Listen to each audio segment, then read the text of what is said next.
This is the NBC Theater.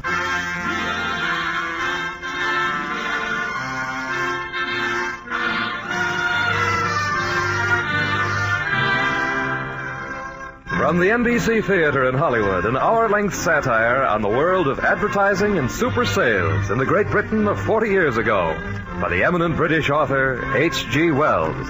The title, Tono Bungay. The adaptation for radio by Ernest Kenoy of NBC. And at intermission, a transcribed commentary on the works, both comic and serious, of H.G. Wells by the noted literary critic and novelist Hamilton Basso. Here then, Tono Bungay by H.G. Wells.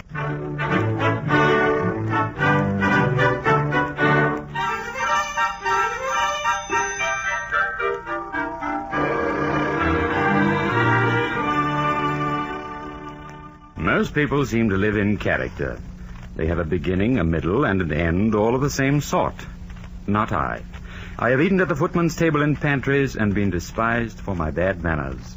I have married the daughter of a gasworks clerk. I have dined with countesses. And once I upset my champagne over the trousers of one of the greatest statesmen of the empire. I spent my childhood at Bladesover House, where my mother was housekeeper. In those days, every human being had a place. Above you were your betters, and below you, your inferiors. Nobody seemed to be equal. Perhaps I can give you an idea of the atmosphere at Bladesover House by describing tea in the servants' quarters. At the head of the table sat Rabbits the butler. One Lampard, two, Mrs. Pondervo. Next came my mother with a bunch of keys at her waist. Two, if you please, Mr. Rabbits. Next, Miss Fison, my lady's personal maid. A sugar, please, Mrs. Mackridge. Then came Mrs. Mackridge, a lady's maid emeritus, and quite the grandest person there. They say sugar is fattening nowadays. Many of the best people do not take it at all. Poor Sir Roderick Basherwood, before he died, consumed great quantities of sugar. I have sometimes fancied it may have hastened his end. 4 lumps, please, Mr. Rabbits.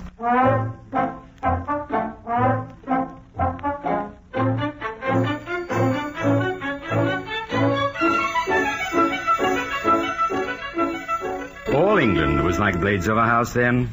We all looked up to the great mansions on the hills and plodded about the villages, touching our caps neatly when the gentry passed. But at the age of 16, I was summarily banished for fighting with the son of a visiting baronet who called me a miserable servant boy. My mother bundled me off to Wimblehurst to my uncle Pondevero, who kept a chemist's shop. We paused outside his shop, and my mother read a large purple poster painted by hand. Buy Pondero's Cough-Linctus now. Why? 2pence cheaper than in winter. You store up apples, and why not medicine? This must be it, George. That placard could be written by no one but Teddy.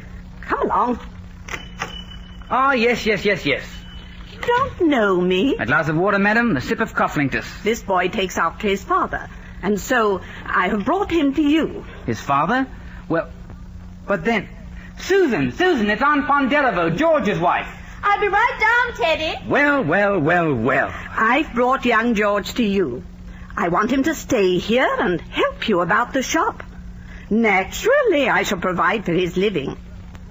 Do you like Wimblehurst? Well, of course, it gives me no scope. Scope? There's no development, no growth. You can't get him to take up anything new. I've tried to float a little notion of mine. Insurance scheme for coals. Pay so much a week, then when you've got a real sniffle, a bottle of Cough-Linctus is delivered free. But there's no life about the place, no jump. It doesn't suit me. I'm the cascading sort. His father was that. You'll agree to take him, then? I think we can make a chemist out of him. Looks like a boy with push, with jump, with...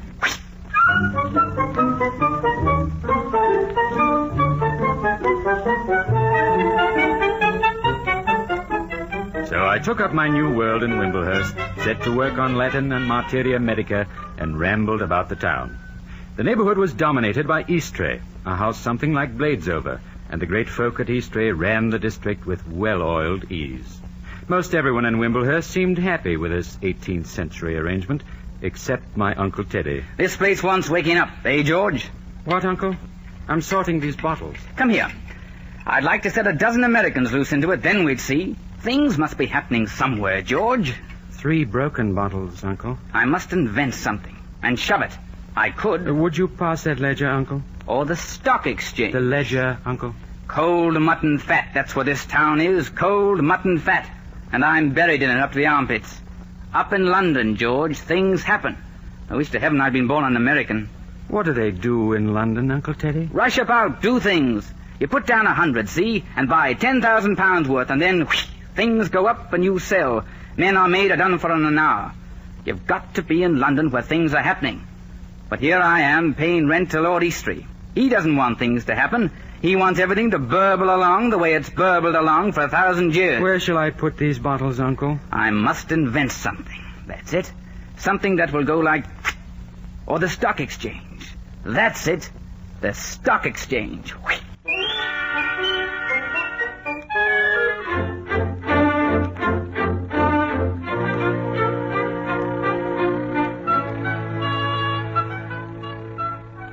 George, come here a mo, eh? I'm rolling pills, Uncle. I know. There's something I want to tell you. Oh. What is it, Uncle Teddy? Take a look at this paper, George. Oh, graphs, aren't they, Uncle? It's as plain as can be. These are the prices for Union Pacific stock. See how I've marked the curves? It's absolutely scientific. You buy in the hollow and sell in the crest, and there you are. Does it work, Uncle? There are ups and downs in life, George. I left out one factor in Union Pacific analysis. Uncle, you don't mean you really... I do, George. It's bust me. I'm bankrupt. Then... The shop's bust, too. I shall have to get out of that. And me? Oh, you're all right, George. You can transfer your apprenticeship. I'm not the one to be careless with trust funds, George. There's some of it left. There's one thing that bothers me. Aunt Susan? No, those others. Those blasted stick-in-the-mud-and-die slowly tradesmen here. Rupp the butcher, Marble the grocer. George, how they'll grin. Well, crises, I always say, try character. And I shall pay you, George, 20 shillings in the pound. That's all right, Uncle Teddy. No. I shall get a situation in London. London, there's the place. Opportunity's my game. Development, motion, push, jump, and whoosh.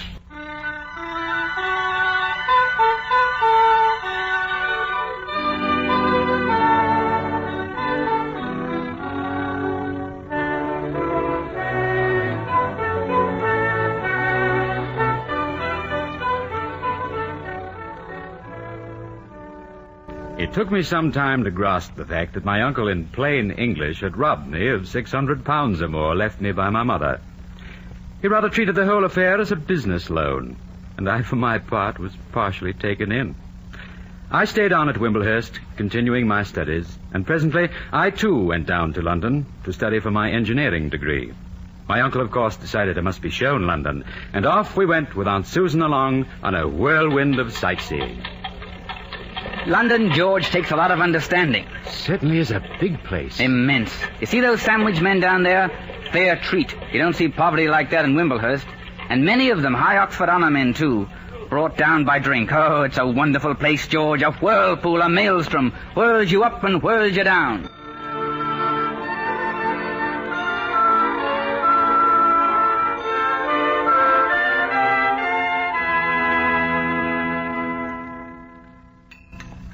Three teas and buns, miss. Right, sir. And fresh. Of course, sir. George, Yes, Aunt Susan. been in love yet, George? Too busy, Aunt. And how are you going to make your fortune? Electricity, eh, George? I think I shall be satisfied with something less than a fortune. We are going to make ours. Suddenly, he says. Going to ride in a carriage and have a garden. He says. You'll get it all right.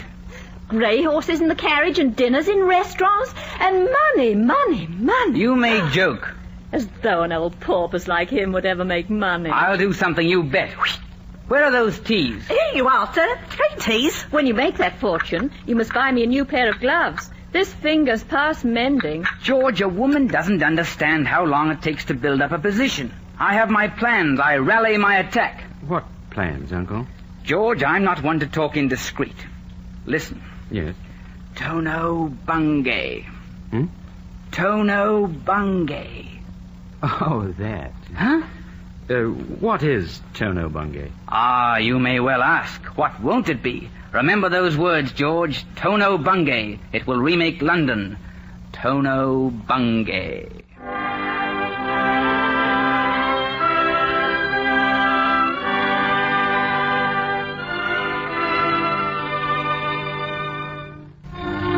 lost track of my uncle for a while.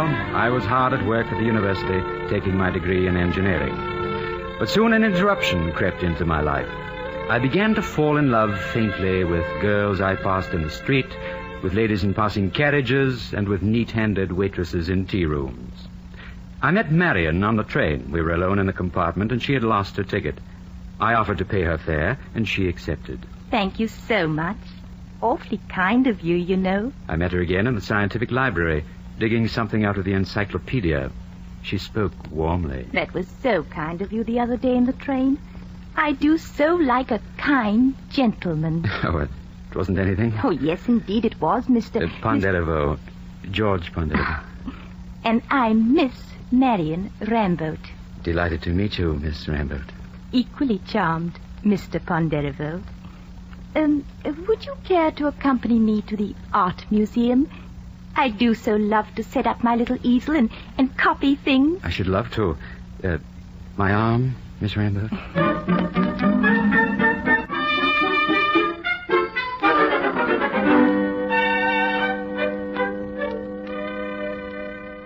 The affair was immensely serious to me. And then after weeks, Marion invited me home for tea. She insisted that I have a morning coat made, and I purchased a new silk hat and traveled to Walham Green. As I drove up, I saw a sign, Apartments to Let, disappear from the front window in my honor. Mr. Ramboat, a clerk in the gasworks, delivered himself of several philosophical theories. There's a lot about this here science about nowadays. I sometimes wonder a bit what good it is. How about you, Mr. Ponderevo? Care to enter into a bit of discussion on the topic? Now, Father. I was just suggesting a bit of a discussion, friendly-like. I'm sure Mr. Ponderevo doesn't want to be bothered. Oh, not at all. And I dare say there's much to be said on both sides. All right, Meg, if you say so. Please, Father. I do wish you'd call me Marion. Mag is so common.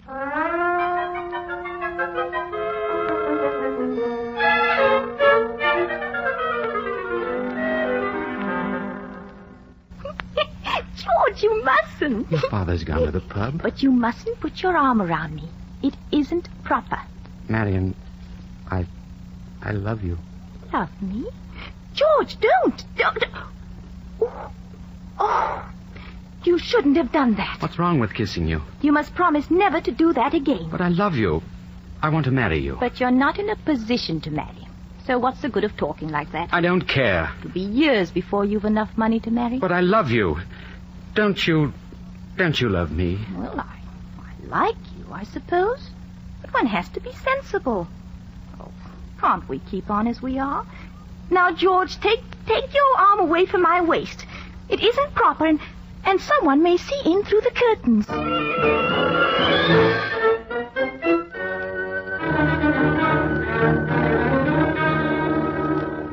And so, under the strain of thwarted passion, I failed at the university.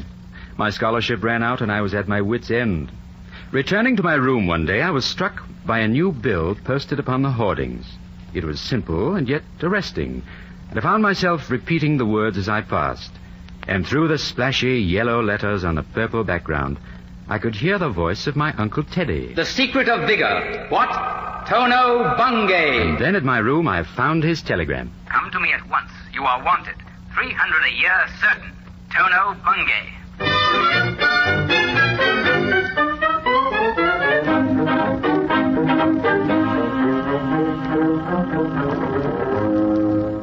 Ah, there we are, George. I got your telegram, Uncle. What did I tell you, my boy? Needn't whisper it now. Shout it out loud. Spread it about. Tono, Tono, Tono Bungay. Oh, listen to him. You bore me. Uncle Teddy. Ah, yes, of course. Come into the inner sanctum.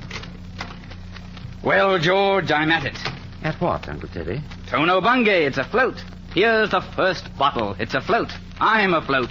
Oh, it's getting lunchtime, George. You better come have lunch with me. How's Aunt Susan? Top form. Tono Bungay's done it. Uncle Teddy, what is Tono Bungay? It's the secret of vigor. Didn't you read the label? Yes. And it's selling like hotcakes. You see, it's nice because of the flavoring. Lean close, George. It's flavored. And it's stimulating because of... Fucks up the kidneys, you know. And to top it off, it's 45% alcohol with just a dash... Uncle Teddy. That last was my idea. I want to let you in on this, George, for many reasons. Cigar? Thank you, Uncle. They're the best, you know. Swash, that's what does it. The best clothes, the best cigars. That's the way to make an impression. Well, I've always believed in you, George, and there was that little matter of your trust fund. Well, I can create this business, but I can't make it run. You've got to help. Me? Well, me? I'm a boiler, not a simmering stick at it. I can go myself, but I can't keep things rolling along. Need you. Come in with me, eh, George? Well, Think of the fun of it, whooshing it up, making it spin, making it go. 300 a year and a tenth of the profits. 300 a year? That's nothing to a tenth of the profits. Well, I don't know. In the first place, it's a bloody swindle. Tut, tut. After all, there's no harm in the stuff, and it might do a lot of good. Gives people confidence in an epidemic. But it's a fake. You're not selling them any value. There's faith, George. Everything advertised today has to be emphatic. It's the modern way. Think of the workmen I'm hiring. Tono Bungay may not be as good as plain ginger ale, but it makes trade. Commerce, business, romance. It's the trade that makes the world go round. I don't know, Uncle. I don't like the fraud in it. Oh, come off it, George. This place needs you. Make it run. Put it on an engineering basis. You could take this place and make it go... Oh, excuse me, I'm off to dictate a letter. Miss Hardcastle.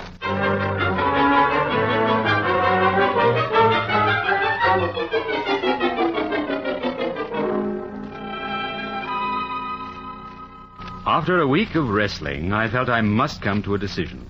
I had no doubt that the stuff itself, Tono Bungay, was a mischievous trash, mildly stimulating, and possibly dangerous to people with defective kidneys. Somehow I felt the whole procedure had a touch of insanity to it. But then there was Marion. You like this hat, George? I love you, Marion. Now do be sensible, George. Marion, I want you to marry me. We can't. Why not? We've no money. One can't marry in the street. It's no good that way, you know. One is only miserable. So do be sensible, George, and do leave off holding my hand. Look here, Marion. What would you marry on? How about 300 a year? That's £6 a week. One could manage. Will you marry me if I make 300 a year? If. It's a bargain. Oh. I suppose then we're engaged. But it's silly. You shall have to wait years. I don't think so. I know where I can get 300 a year, if I want it.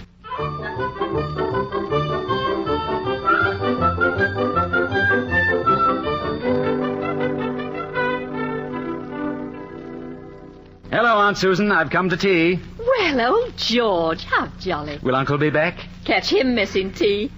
What do you think of this business he's got? Seems promising. It came on quite suddenly. Brooding he was, something fierce. Then one day he came home saying, Tono Bungay, till I thought he was off his onion. He wants you, George. Yes, I know. Says he can make a splash, but can't keep on. Says if you don't come in, everything will smash. You are coming in, aren't you, George? But look here, Aunt. It's a quack medicine. It's trash. There's no law against selling quack medicine that I know of. It's our only chance, George. If it doesn't go, oh, dear. It's Teddy. Hark at him, George. Hello, George. Thought it over? Yes. Coming in? Yes. Now, why couldn't you say that a week ago? I've had false ideas about the sanity of the world, Uncle Teddy. But I'll come in with you now. I'll take my chance, and I won't hesitate again.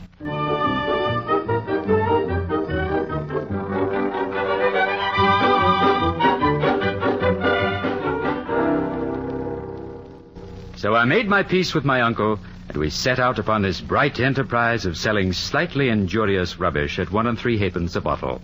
We made Tono Bungay hum, and it was my uncle's genius that did it.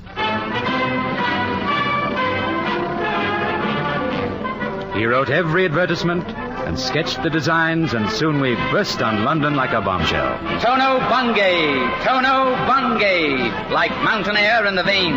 Are you bored with your business? Are you bored with your dinner? Are you bored with your wife? What you need is Tono Bungay. Health, beauty, strength. Tono Bungay.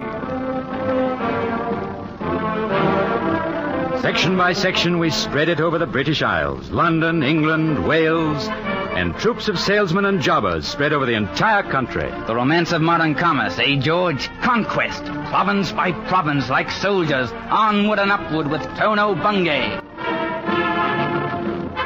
We rode over the border into Scotland, with a special adaptation containing 70% alcohol. And our advertising was adjusted to the hearty Highlander. Hoot now, laddie, would you hae health and a bit of brass to lay by? Your man gang to your neighbourhood chemist for Tono Bungay, the braw-breath thistle brand. Scots were hay, and 3 cheers for bonny Prince Charlie. Presently, we were developing subsidiary products. Tono Bungay hair stimulant. It stimulates the follicles. Flatter your follicles with Tono Bungay. Tono Bungay lozenges. Ask any cabinet minister. 4 hours debate using Tono Bungay lozenges, and fresh as ever, Tono Bungay behind the empire. Tono Bungay mouthwash. You may be young yet, but are you sure nothing has aged your gums? Don't tell a soul, but you need Tono Bungay.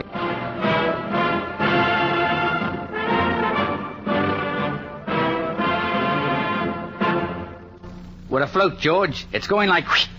I know, Uncle. It's advertisements done it. You take something that isn't worth anything, and it's worth something. Take mustard. I don't like mustard. Well, just as a hypothesis. Just ordinary mustard. Now, write on every billboard from here to Land's End, Smith's mustard is best. And behold, it is the best. Ah, George, this is the life.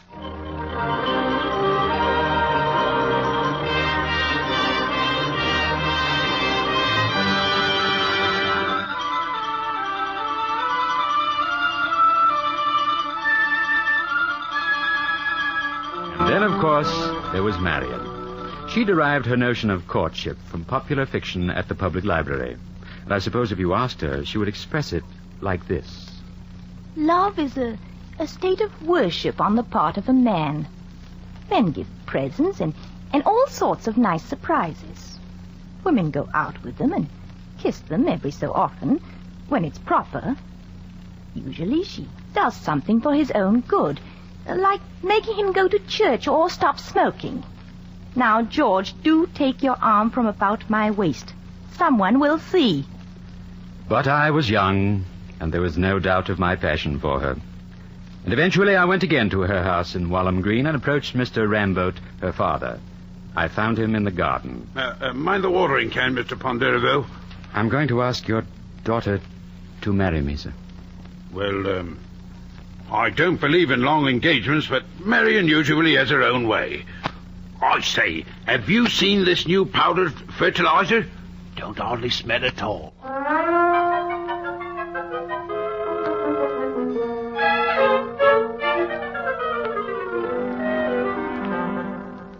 So we were married. I put my foot down and insisted on a simple ceremony at the registrar. So we had 3 livery carriages to the church, a wedding breakfast sent in from caterers, silver-printed wedding announcement, and a small music hall hired for the reception. The only appropriate comment I remember came from Mr. Ramboat. You should have been here an hour earlier, George. They had a wonderful funeral. Quite a smart affair, with the glass hearse and black horses. My word, it was a smasher.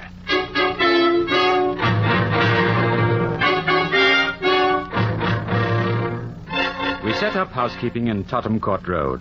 Marion installed a piano, a rubber plant, cozy corners, whatnots, and china figurines. Naturally, there was no place to put my books. And quite frankly, the whole thing was a bore for both of us. I think perhaps the last straw was Marion's habit of wearing her oldest and ugliest clothes about the house, on the theory that she certainly didn't have to dress up for me. Presently it ended. You've come home. Where have you been? East Coast, on business. I know. You know. By Jove, I believe you do. And then you come home to me. How could you do such a thing? Who knows about it? My sister's chum. They saw you and that woman at Brighton. Oh, that's how it was. I always knew all men were horrid about this. It doesn't strike me as horrid. George! Seems to be the most necessary consequence of our life. But I didn't mean you to know. But then why should you mind? I just don't believe it. It just isn't proper. George, where are you going? Out. But you can't. can't. Why not? Well, but Mother's coming to tea.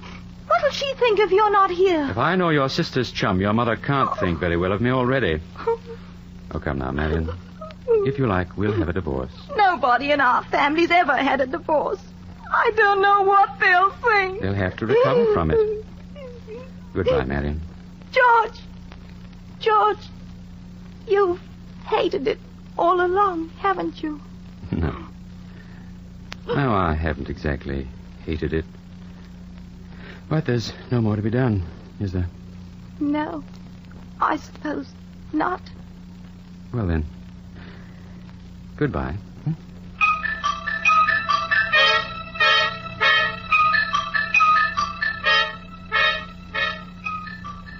And that was all. I later heard Marion remarried a Mr. Wacorn, a leading agent in the wallpaper pattern trade, and that was all. The great days of Tono Bungay were before me, the zooming skyrocket of fame and fortune, and the inevitable fall. But that is the next part of my story.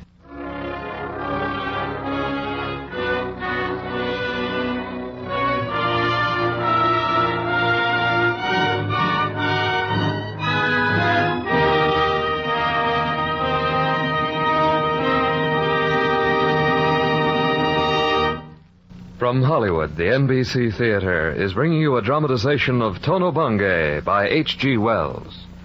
And now, our intermission commentator, Mr. Hamilton Basso. This story of H.G. Wells that we are listening to, Tono Bungay, has always struck me as being perhaps the best thing that ever came from his pen. Wells is remembered today as a kind of Fabian Jules Verne. We think of him as having been a very astute prophet of some of the more striking developments of modern science, and as a most energetic pamphleteer. It is interesting to note that both these sides of his character, the prophet and the pamphleteer, are reflected in the story we are enjoying. Take, for one example, the gentle art of advertising. Advertising wasn't an altogether new thing in 1908 when Tono Bungay was written, but it was still in its swaddling clothes. Yet, with a most amazing accuracy, Wells was able to foresee the precise, extravagant, altogether incredible direction it was to take. The book is full of other prophetic insights, too, as well as a great deal of Fabian pamphleteering. But the important thing about Tono Bungay is neither its prophecy nor its preachment. Its value lies in its presentation of character. Novelists differ from the rest of the world, as has been said, in that they never cease to be interested in character. Its study becomes an absorbing pursuit to them, and its delineation very nearly an obsession. It seems plain that it was this obsession that gripped Wells when he sat down to write Tono Bungay. What he most wanted to do was to tell about people, to strip away all outward appearances and lay bare their human, living, contradictory truth. And I think I know why. If you read Wells's autobiography, Experiment in Autobiography he called it, you will discover that in Tono Bungay he was writing out of his own immediate, urgent experience. It seems to be something he had to get down. But there's one thing about Tono Bungay that to me is no less important than its penetration of character. That is its story. A very good story, as I think you will agree. Now, I won't keep you from hearing the rest of it any longer. Thank you, Mr. Basso.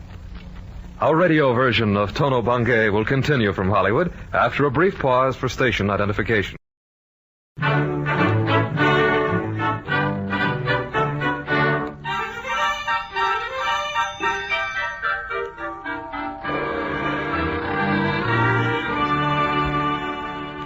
It It illustrates the romantic element in modern business that my uncle met Mr. Moggs at dinner in West End. He was the grandson of the original Moggs, and he had inherited the vast Moggs Domestic Soap Works. My Uncle Teddy said snap, and we owned the whole soap business, lock, stock, and barrel. Now, Mr. Moggs, there's no objection to our advertising you far and wide. I draw the line at railway stations, south coast cliffs, and volumes of poetry which I may read. We'll get along, I'm sure. So long as you don't annoy me, you can make me as rich as you like. I've got the whole campaign in my head now. We're going to make you the grand established firm. Are you really? We'll tell stories about the first Moggs and the Duke of Wellington, Moggs and George III. But I say, my great-grandfather was a butcher, you know. Ah, but the public doesn't. What snob appeal. Can you see it? Moggs soap, used in the household of the Duke of Kent and for the old Queen in infancy. Fancy. We're flying high, George, and there's no telling where we'll end now. A gigantic edifice built on Moggs Domestic Soap and Tono Bungay.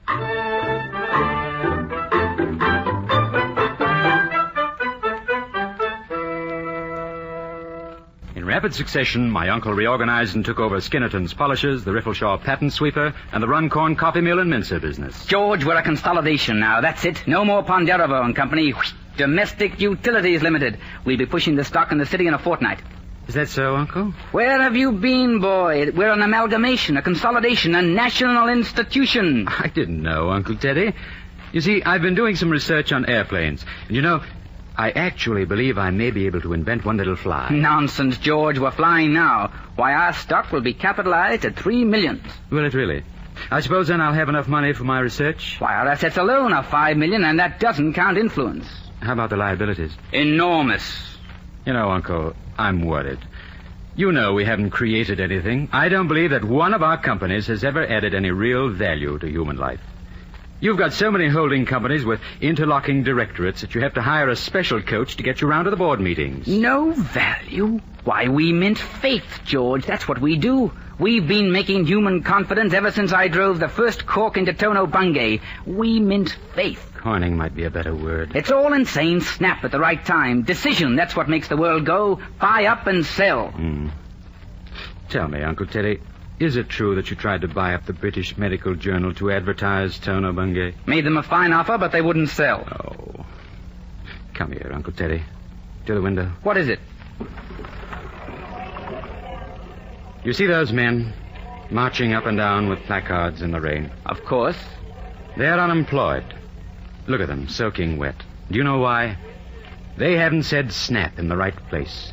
Or they've snapped too eagerly, or they never had a chance to say snap. What's that to us, George? Look at them.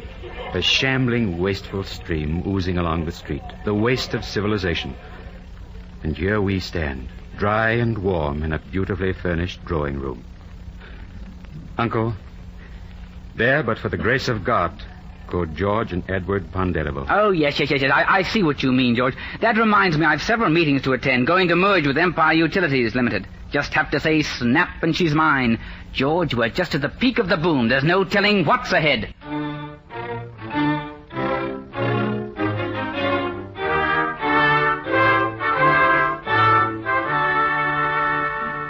The day of reckoning was not yet here, and Uncle Teddy dashed about London in a high silk hat, and hordes of shifty-eyed promoters, followed by funereal solicitors, grabbed at his coattails and poured schemes into his ears.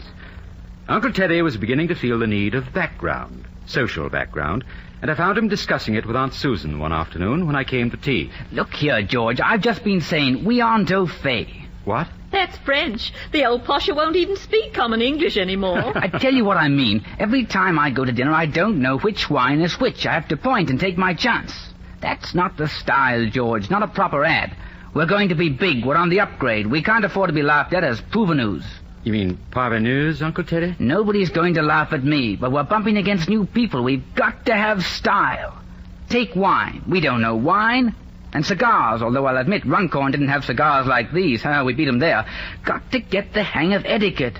Horses even. It's the only escape from Goucheray. From who?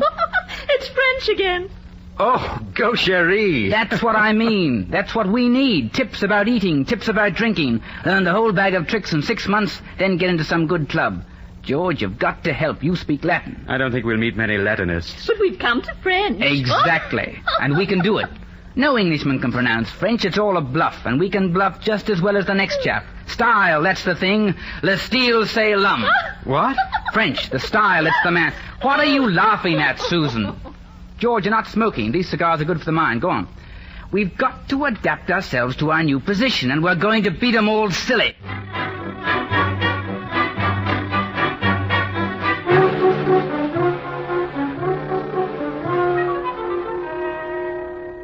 Uncle Teddy and Aunt Susan learned the new game of style very rapidly. They experimented abroad, they experimented at home. They tried every fancy dish they ever heard of, from asparagus to plover's eggs. I remember my aunt's first dinner gown. She stood before a mirror in a low-cut, backless satin. You know, a ham must feel just like this. Nonsense. Couldn't tell you from a duchess, Susan. Style, that's the thing. Uncle Teddy began to buy things. Grandfather clocks first, 3 dozen of them, and then old copper warming pans. He took up shopping as a form of recreation. As the business grew more frenzied, his shopping went on apace. He shopped to astonish and dismay. He shopped crescendo, he shopped fortissimo, he shopped con molto espressione, and then one day he bought a castle. We all went there together with the vicar of the nearby village. How do you like it, eh, George? This is the dining room. Think of it, Uncle Teddy. The men who built this wore armor and carried a sword. I dare say, but it's a bit stuffy. They hadn't much idea about ventilation when this was built. I'm sure you'll be most happy here, Mr. Pondeverall. No doubt, Vicar. I mean to do my duty by the parish in the old manor, you know. I'm so glad. We missed the influence of the castle, you know. There's nothing like the influence of the castle. It settles the villagers. However, we shall try to liven things up a bit. Liven things? Cricket. Every village should have a cricket pitch. And a shooting gallery. Fine British sport. Oh, yes, of course. But won't it be a bit noisy? A bit, yes. We'll paint the building red. Good British colour. Oh, red paint, eh? That's right. Not enough colour about. Not enough of old Merry England. Too grey. The next thing is a maypole. I'm all for getting the good old English spirit back again. Lads and lassies dancing on the village green. Yule logs and that sort of thing. What we want to do is buck up the country. Yes, I see. Buck up the country. Oh, quite. Do you think we might do without the shooting gallery?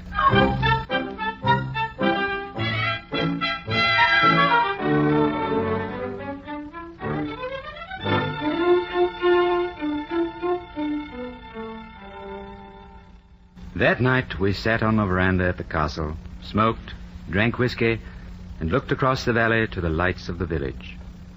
Uncle Teddy sighed and then turned to me. Well, we got here, eh, George? I suppose we did, Uncle. You remember me telling you? Ah, it's a great world, eh, George, to those what lay a hold of it. Oh, we're getting to be big people. Remember the chemist's shop at Wimblehurst? It's a long way from here, Uncle Teddy. Think of it. Here we are with power and leisure, picked out because we've been energetic, seized opportunities because we made things hum. Anglo-Saxon energy. That's it. We've got our hands on things, us big people.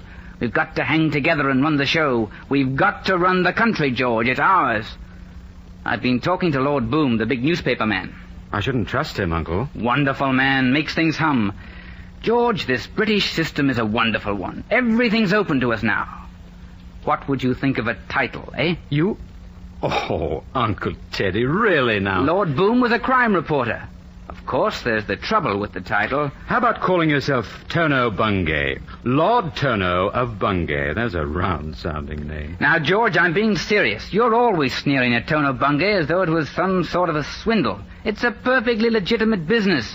George, you've got to drop that tone. You've got to face what we are now. Just what are we, Uncle? Well, I've always thought there was a great deal to that Superman thought of Nietzsche. And think of Napoleon. Where would he have gotten with scruples like yours? We big people, George, we've got to grasp things, rule, you know. And we can do it because we make things hum, like that.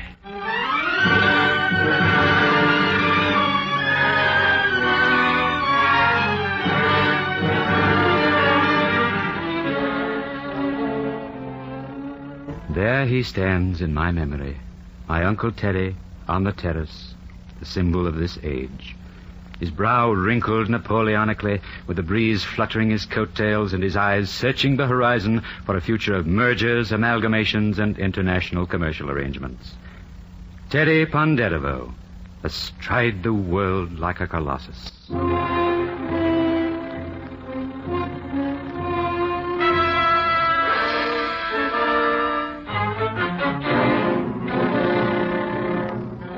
3 months later when he called me to his office with these words. George, we've got to make a fight for it. We've got to face the music.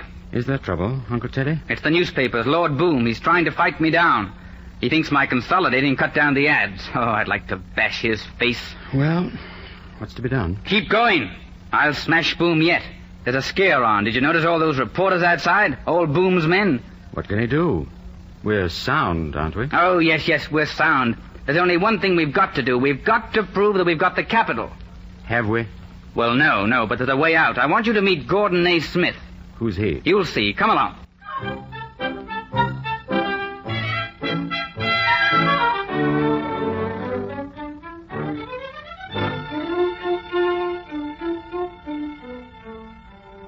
There it is, Mr. Ponderevo. My explorations show that the Morehead Islands off the coast of South Africa are crammed with copper. With what? Copper. That's what the natives call it. Heaps of it just lying around loose. I see, Mr. Naismith, but what is copper? What is it? Copper, sir, is the most radioactive stuff in the world. A festering mass of polonium, radium, ethorium, cadmium, and lots of new stuff. And there it lies in heaps. And the land around it is scorched black for miles. Don't you see, George? It's minerals, millions of pounds worth just lying about. If we can corner the market in copper, bring back a boatload of the stuff to London, Tono Bungay is safe. We'll prove we've got the capital. With the copper, we can snap our fingers at Boom. Without it, we're ruined. What do you say, George? Will you go and bring back the copper to save Tono Bungay? Well, Uncle Teddy... George, if you pull this thing off... Once or twice before you stepped in with that whoosh of yours. You've got to, you know. Tono Bungay depends on it.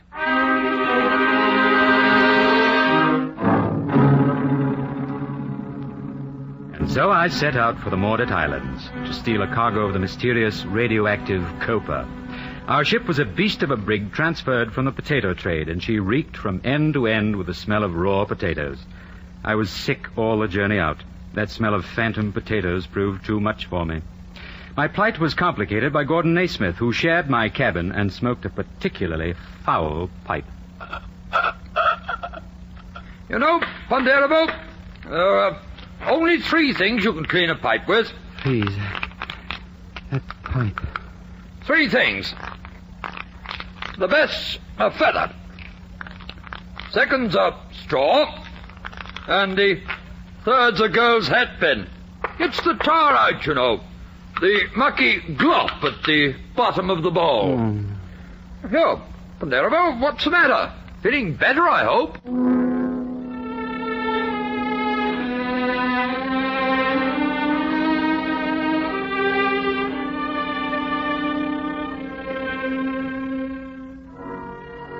And so it was that I made my voyage to Africa, and came at last into a world of steamy fogs and hot smell of a vegetable decay.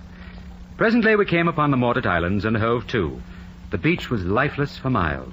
There was no foliage, and dead crocodiles rotted in the mud. At length we found it, 2 heaps of grey-brown matter. There it is. There. The copper. Amazing. In its pure natural form, loaded with radium, canadium, ferriums, forsythia, and fortisite.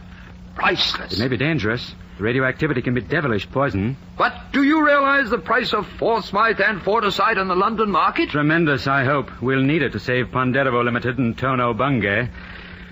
Well, Gordon A. Smith, let's get it loaded.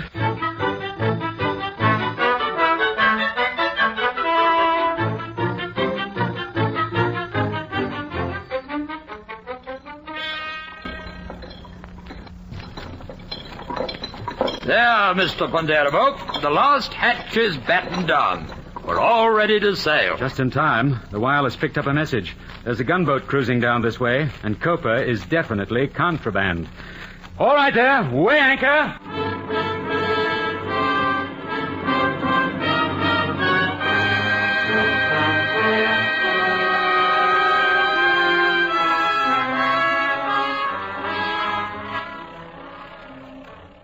Mr. Ponderevo! The mate reports 3 feet of water in the hold.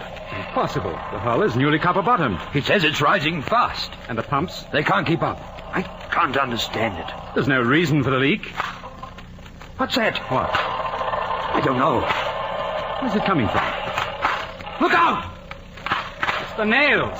Look, they're flying right out of the ship. That's where the leak came from. Naismith, it's the Copa. The Copa is pulling the ship apart. It's the radioactivity. Good heavens, the ship is falling apart. Ponderevo, you're lost. There's only one thing left. All hands abandon ship! Abandon ship!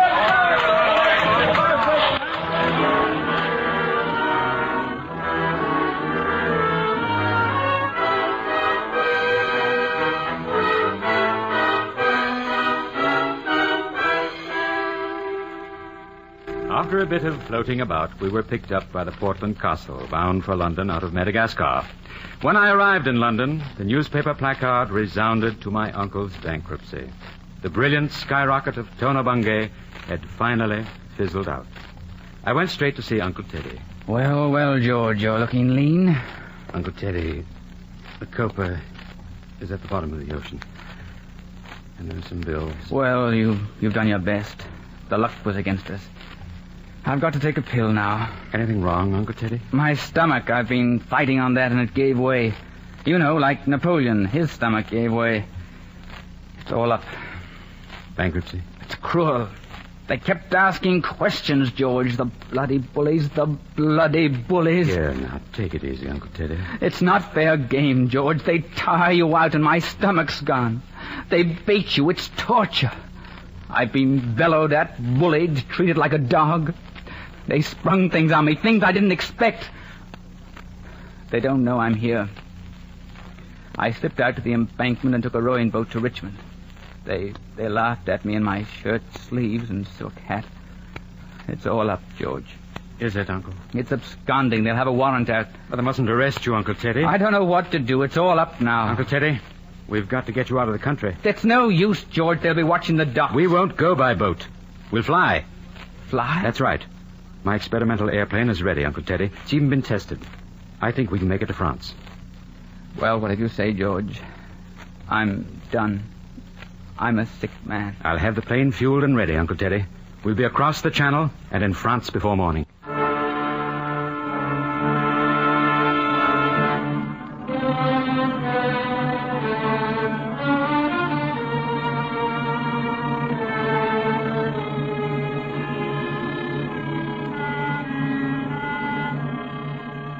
My experimental airship was moored at Chislehurst, and Uncle Teddy and I, wrapped in sealskin motoring clothes, were soon aboard. I cranked the engine, and soon the ponderous craft rose slowly above the moors. Over Brighton, I opened the throttle full, and we pushed through the heavy winds towards France. Finally, in the grey dawn, we drifted to rest in an abandoned orchard. What's that? We're here, Uncle Teddy, France. We're safe. George, I'm ill. Terribly. Easy now. I'm Uncle cold. Teddy. Easy.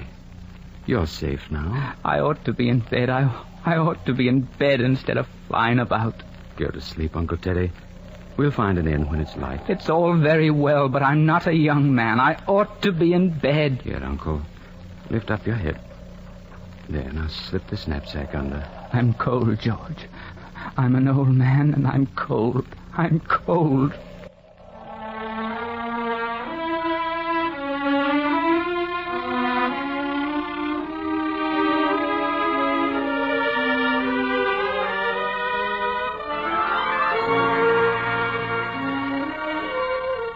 Monsieur, votre oncle a la grippe. Pneumonia. Huh? Is he bad? Most bad. He will die. Perhaps today, tomorrow, soon. Poor little man. May I go in to see him? Oh, may we, monsieur. Thank you.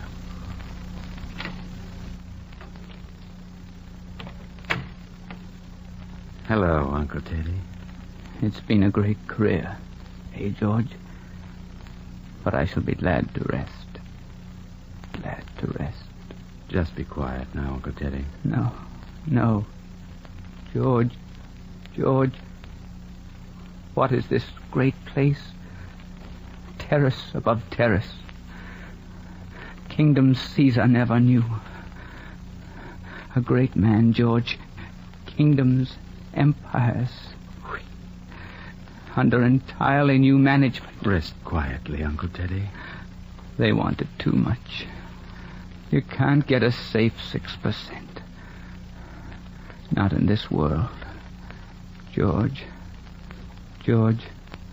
you've always been responsible for the science. You know better than I do. Is it proved? I don't understand. Death ends all after so much. After such splendid beginnings. Somewhere there ought to be. What do you expect? Oh, it seems to me, George. Can you hear? Yes, Uncle. It seems to me there must be something in me that won't die. Something. Just a little link. Some other world. Perhaps. Who knows? Some other world. Not the same scope for enterprise, Uncle Teddy. No. You're sure, George? There isn't some other world? Perhaps. Well, all right, Uncle Teddy. I think so. There, are you happier? Another world. Scope. For enterprise. Make things hum. Another world. Hum. Like... Uncle Teddy. Uncle Teddy. Uncle Teddy. George, is he? It's too late, Aunt Susan. Oh, George. I came as soon as I could. Well, life's a rum go, George. I know, Aunt Susan. Do you remember the little chemist shop in Wimblehurst with the coloured bottles all glowing in the light? That's what was real, the shop. And we're here in a dream. And poor little Teddy, who used to rush about and talk, making that little puffing noise he did. Come away now, Aunt Susan. Men oughtn't to be tempted with business and things. They didn't hurt him, George. No, Aunt Susan. I wonder, George, if they'll let him talk in heaven. Now, give me your arm, dear, and we'll go away. I'm glad I've got you to lean on now. It's true he wasn't a husband much for me at the last, but he was my child, George. He was all my children. And life has knocked him about for me. It's puffed him up and smashed him like an old bag under my eyes.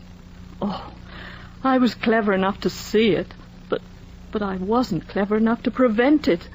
There was nothing you could do, Aunt Susan. It wasn't fair, George. It wasn't fair. Why couldn't they leave him alone with his lies and ways? Why couldn't they leave him alone?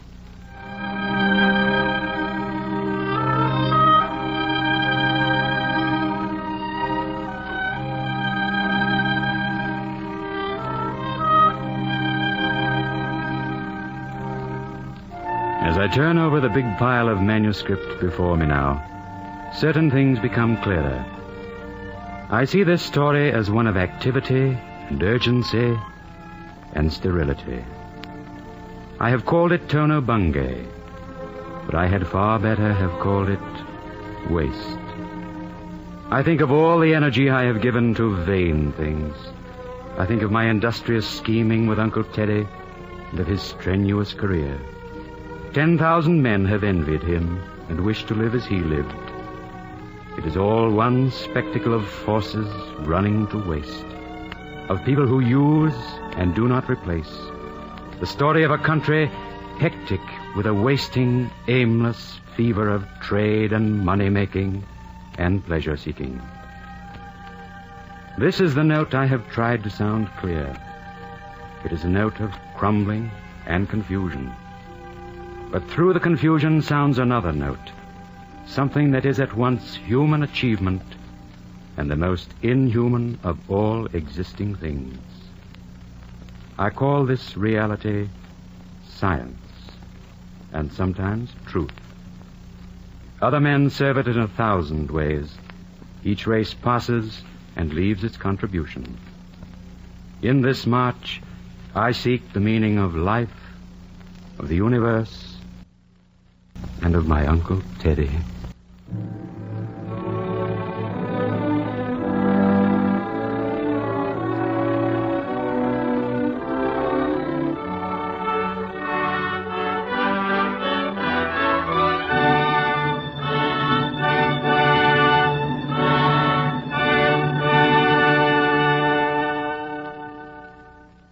You have been listening to Tono Bungay, an NBC Theater production of the novel by H.G. Wells. Be with us at the NBC Theater next week for a dramatization of the brilliant novel There Is No Conversation by Rebecca West, and the following week for a radio version of Angel Pavement by J.B. Priestley.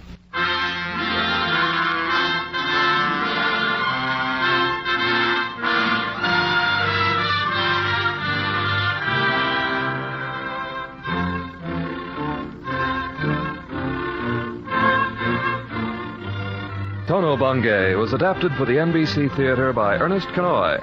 Our intermission commentator was Hamilton Basso, whose commentary was recorded.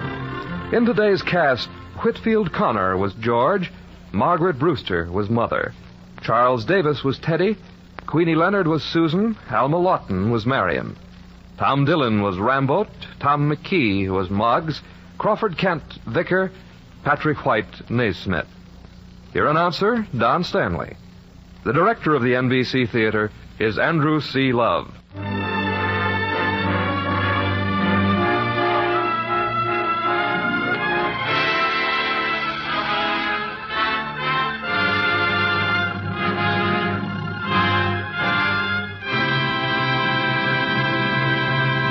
This program came to you from Hollywood on NBC.